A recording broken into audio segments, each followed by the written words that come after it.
प्रेक्षक हो नमस्कार. वेब न्यूज 24च्या आरोग्य मंत्र या कार्यक्रमामध्ये आपलं पुन्हा एकदा स्वागत आहे. मित्रांनो, पुन्हा एकदा आम्ही आरोग्य मंत्रचा हा भाग आपल्यासाठी आणलेला आहे.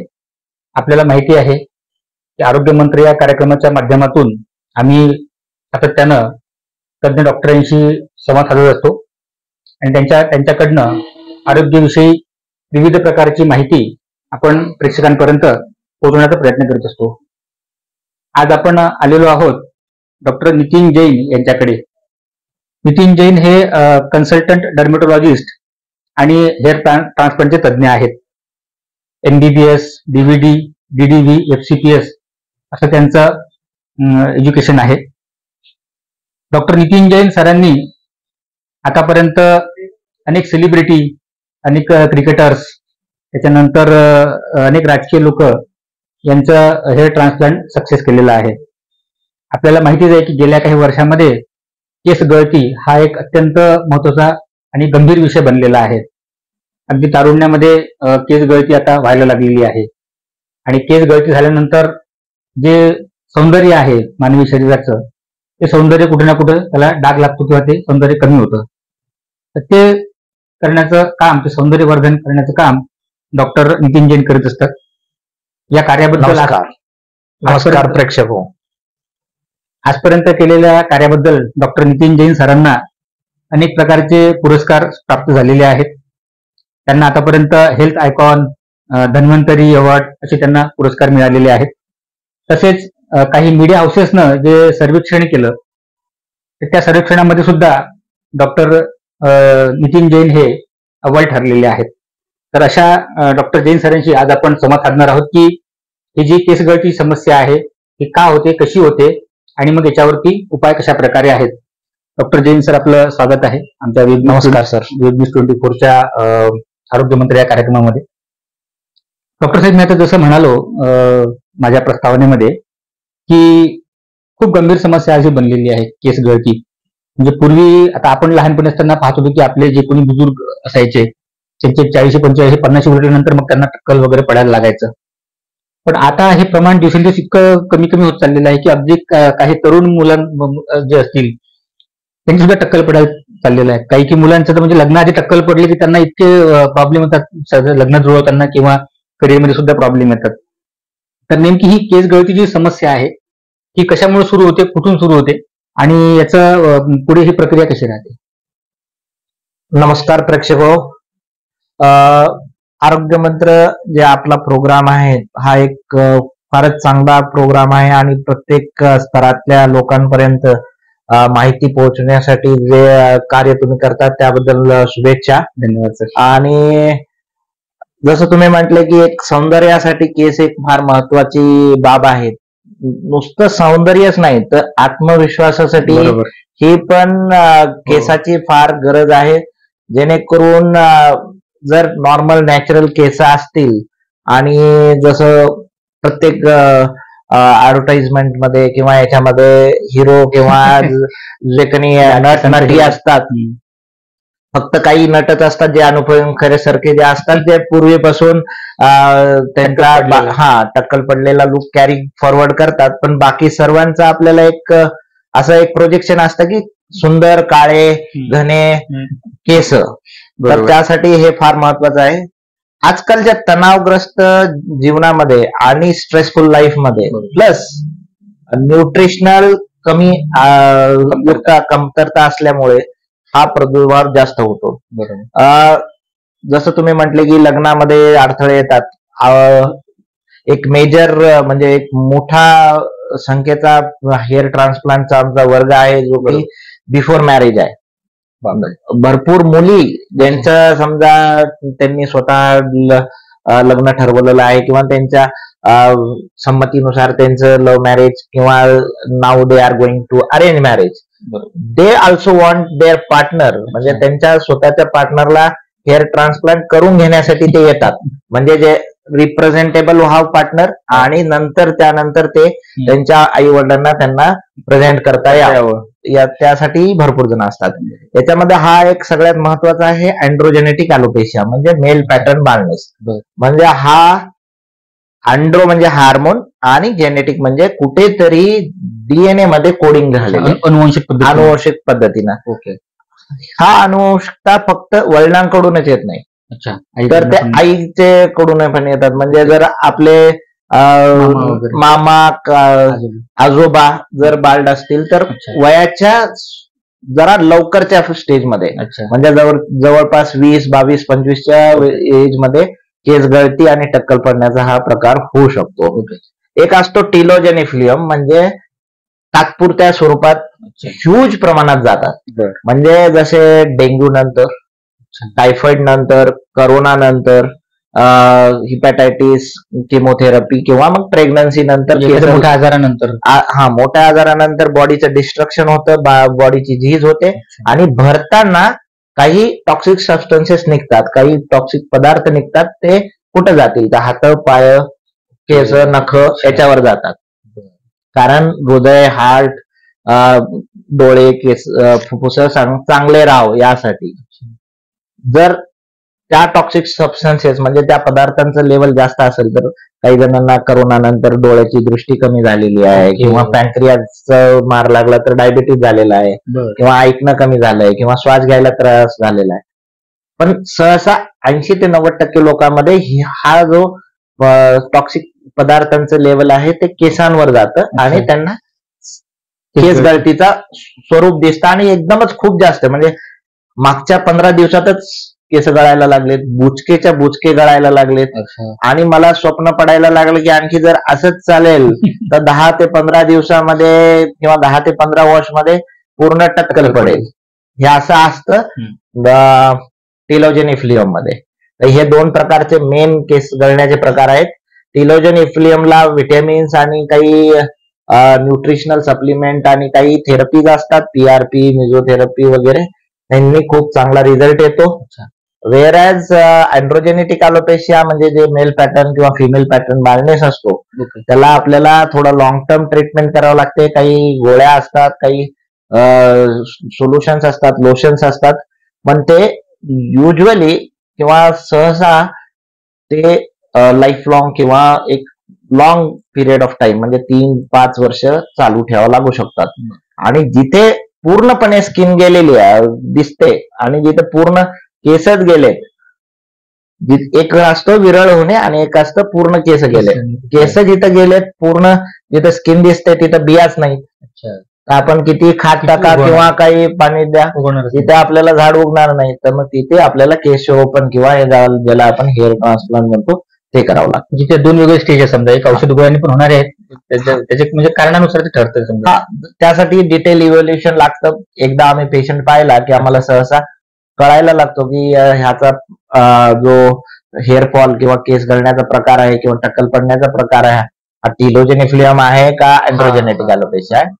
त्यानंतर अँड्रोजेनेटिक अलोपेशियामध्ये विरळ झाल्याचा प्रकार आहे का पूर्ण टक्कल पडल्याचा प्रकार आहे, आणि त्यानुसार आपण केस वाईज कारण मीमांसा करून मग त्याच्यावर आपल्याला त्याप्रमाणे.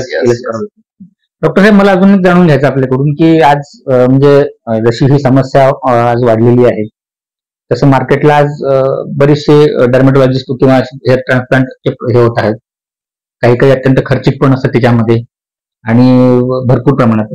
तर तुमची जी काही म्हणजे वैशिष्ट्य आहे, तुमची जी काही महारत आहे, तर ती कशा प्रकारची आहे आणि तुम्ही त्या म्हणजे जो तुमचा एक रेशो असेल किंवा तुमचा जो काय त्याला सक्सेस रेशो आपण ज्याला म्हणू शकतो, तो कशा प्रकारचा आहे? जर आपण खरं पाहिलं गेलं तर जे केसांसाठी जे तज्ज्ञ असतात ते डर्मॅटॉलॉजिस्ट, म्हणजे MBBS आणि त्यानंतर डिप्लोमा, डिग्री, MD, DNB केलेले डॉक्टर असतात, उच्च शिक्षण केलेले असतात, ते असतात. ना की कोणी 1-2 दिवसाचे किंवा 1-2 आठवड्याचा काही कोर्स करून तज्ञ होता येत नाही. बरोबर. आता थोडस अनरेग्युलेटेड मार्केट असल्यामुळे काही ठिकाणी तर डॉक्टर पण नाही आहेत. अच्छा. काही सलून्स मध्ये काही अशा घटना घडलेल्या आहेत की काही सलून्स मध्ये हेअर ट्रान्सप्लांट झालंय आणि तिथं मिसहॅप झाला किंवा तिथं काही पेशंटच्या जीवाला त्रास झालेला आहे. मग अशा जिथे कोणी तज्ञच नाही तिथे ते फक्त पैशाचा हे किंवा थोडा कॉस्ट कटिंग झालं आणि त्यामुळे पेशंट जातात, त्यांना मग काही साईड इफेक्टचं सामोरं जावं लागतं. वेअर ॲज सक्सेस रेट तर मेजर करणं शक्य नाही तिकडे. आता आम्ही डर्मॅटॉलॉजिस्ट जे करतात हेअर ट्रान्सप्लांट, ते we are regulated by International Hair Restoration Society असते एक, आणि इंडियन हेअर रिस्टोरेशन सोसायटी असते. त्यांच्या प्रत्येक वर्षी कॉन्फरन्सेस होतात, मीटिंग्स होतात, अपडेट्स असतात. ज्यांना आता 4 ते 6 एप्रिल मध्ये आहे, त्याच्यात माझी काही पेपर्स पब्लिश करायचेत मला. म्हणजे I have been invited faculty, आणि मी तिथे काही नवीन थेरपीज पण सांगणार आहे. तर आम्ही विचाराची आधार प्रदान प्लस जे नवीन तज्ञ गोष्टी झाल्यात किंवा नवीन टेक्निक्स आल्यात त्या तिथे आपण डिस्कस करतो आणि एक गाईडलाईन्स ठरतात. त्या गाईडलाईन्स नुसार जर आपण हेअर ट्रान्सप्लांट केलं तर सक्सेस होतेच, येतेच. जवळपास 95% ते 97% केसेसमध्ये चांगला रिझल्ट येतो. आपण पेशंटला गरज आहे किंवा पेशंट गडबडीत आहे, म्हणजे एव्हरीबडी हॅज त्यांचं स्वतःचं लाईफ आहे. तर नाही मला आजच्या आज करून द्या, मला इथे माझं लहानपणी अशी केस होते तर मला असे करून द्या, तर हे बाकी काही म्हणजे पेशंटच चूक नाही त्याच्यात. कारण सगळ्यांची इच्छा किंवा त्यांचं एक हे असतं की पूर्वीचं लुक रिस्टोर करण्याची एक इच्छा असते. पण as a doctor, as a तज्ञ तुम्हाला ते समजून सांगता यायला पाहिजे की व्हॉट इज सायंटिफिक, जे मुभा दिलेली आहे सोसायटीजनं की एवढं सायन्सनं करणं शक्य आहे. नाही तर मग ते आर्टिफिशियल लुक, मुलांना मुलींसारखा हेअरलाईन येणे किंवा प्रत्येक जण ओळखू शकेल असं की याने हेअर ट्रान्सप्लांट केलेलं आहे असा लुक येणे, हे होण्याची शक्यता जे तज्ञ नसतात त्यांच्या इथं होण्याची शक्यता असते. तुम्हाला त्याचे ते महारत हासिल असल्यामुळे तुम्ही आता तर मी जवळपास 2008 पासून हेअर ट्रान्सप्लांट करतो. पूर्वी आम्ही स्ट्रेप टेक्निकनं करायचो. 2012 पर्यंत आम्ही 10 पर्यंत फक्त स्ट्रिपच करायचो. 2010 ते 12 काही स्ट्रिप काही FUE टेक्निक, त्याच्यात 2 भाग आहेत, त्या प्रकारात करायचो. आणि 2012 नंतर आता जवळपास 12 वर्ष झाले तर मी नुसतं FUE टेक्निकच करतो. तर आता हे रोजच काम आहे आमचं. तर त्याच्यामुळे जसं आधुनिक टेक्नॉलॉजीमुळे काही म्हणजे त्याच्यामध्ये सक्सेस रेशो आणि सगळं वाढलंय. निश्चितच पहिल्यापेक्षा आपल्याला सेफ्टी लेवल आणि हेअरची ग्रोथ क्वालिटी आणि डेन्सिटी देण्याचा प्रकार हा बऱ्यापैकी वाढलेला आहे. या हेअर ट्रान्सप्लांट नंतर काही लोकांना अशी शंका असते की मला याचे काही साईड इफेक्ट होतील, मला काही त्रास होईल किंवा काय होईल, असं काही येत असतं. शक्यता चांगल्या ठिकाणी, चांगल्या ऑथराइज सेंटरला आपण जर हेअर ट्रान्सप्लांट केलं तर त्रास होण्याची शक्यता 0 किंवा निगेटिव्हच आहे. अच्छा. कारण आपण जसं मी म्हटलं की आपण we are regulated by International Hair Restoration Society, तांत्रिक बाजू बघून, आणि त्यासाठी आपण प्रत्येक पेशंटचं प्री अनेस्थेटिक फिटनेस जवळपास 15 ते 20 ब्लड टेस्ट वगैरे करतो, फिजिशियन फिटनेस घेतो, ECG काढतो. वयाचं 25 वर्ष असलं तरी त्याचा आपण ECG काढतो. म्हणजे हार्ट ऍक्टिव्हिटी आपण जे काही करतोय ते नॅचरल नॉर्मल राहावं. आणि अनेस्थेशिया देताना एकदम इन्सुलिन सिरिंज, एकदम म्हणजे केसा एवढी बारीक सुईनं आपण अनेस्थेशिया देतो. जिथं आहे तिथंच, जिथं आपल्याला काम करायचंय त्याच भागामध्ये अनेस्थेशिया देतो. त्याच्यामुळं ऑपरेशन करताना पेन एकदम 0 असतो. अच्छा.